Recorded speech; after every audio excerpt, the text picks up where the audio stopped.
เด้อทุกคนเด้อนะครับการไหว้เจ้าที่ตามที่หลวงปู่ศิลาเพิ่นว่านะครับข้าว4ก้อนนะครับกล้วย4คำนะครับหรือว่า4หน่วยนะครับคำหมาก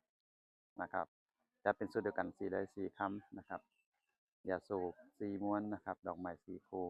น้ำ1แก้วแล้วขาดบ่ได้เลยคือธูปนะครับ4ดอก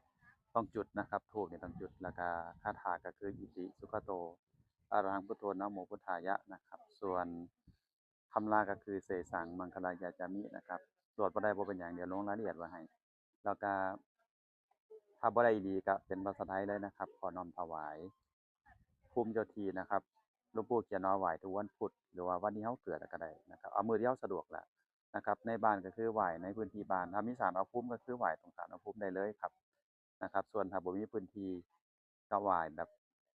ในบ้านนะครับ ในเฮือนเฮานั่นล่ะนะครับก็ขอให้เฮงดังปังเด้อนะครับขอบารมีหลวงปู่ศิลาประสิทธิเปิดทางพลิกดวงให้กับทุกผู้ทุกคนพลิกแบบทันตาทันใจเลยครับมื้อนี้อาจารย์คำลองผมก็ขอแนะนำสิ่งดีๆให้